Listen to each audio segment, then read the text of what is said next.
ထောင်ဆောင်တဦးကသူမသွေးအလုံးအကျွမ်းဆုံရှုံနေတာကိုတွေးသွားပြီးစေကူတာဖူးခေါ်လိုက်ပါတယ်အန်နာနိုးလာတဲ့အထာမှာတော့စေယောဂကုသဆောင်ကစေရာဝန်တဦးချစ်တဲ့ဒေါက်တာဟန်ရဲ့ပြုစုမှုအောက်မှာရှိနေပါတယ်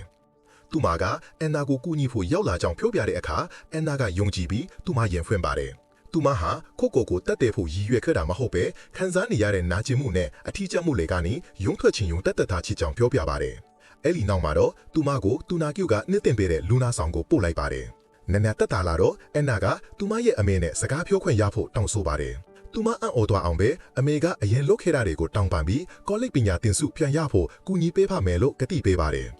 အိမ်ပါဆုံးရှုံးသွားမှအမေကသူ့ရဲ့အမားတွေကိုနားလည်သွားခဲ့တာကိုအန်နာသိလာရပါတယ်အန်နာဟာမျောလင့်ချက်သူပြန်ရှာနေစမှာပဲဖရန့်ကသူမကိုယုံခန်းသို့ထက်ခေါ်ပြန်ပါတယ်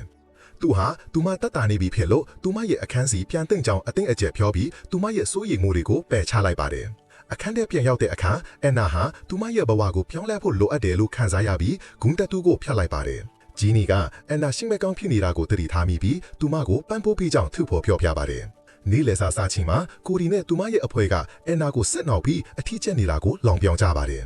ထိုညမှာထောင်ဆောင်တူအုံကအန်နာကိုဖရန့်ကသူမရဲ့တယောနဲ့စောင့်နေတဲ့အခန်းငယ်လေးစီခေါ်သွားပါတယ်ဖရန့်ကအန်နာကိုအချင်းထောင်အာနာပိုင်တွေကျင်းပတဲ့စွမ်းရည်ပြပွဲမှာဝင်တီးဖို့အခွင့်အရေးပေးပါတယ်အစပိုင်းမှာဝင်လေးခေပေးပဲနောက်ဆုံးမှာတော့အန်နာသဘောတူလိုက်ပါတယ်အန်နာတရိုးတီးနေချိန်မှာအတန်တွေထဲမှာနစ်မြုပ်သွားပြီးခဏတာစိတ်သက်သာရခဲ့ပါတယ်သို့တော့နောက်တနေ့တွင်အခြေအနေကဆိုးရွားလာပြီးမင်းသေးပြီဆိုတဲ့စာတိုတစ်စောင်ကိုအန်နာရရှိခဲ့ပါတယ်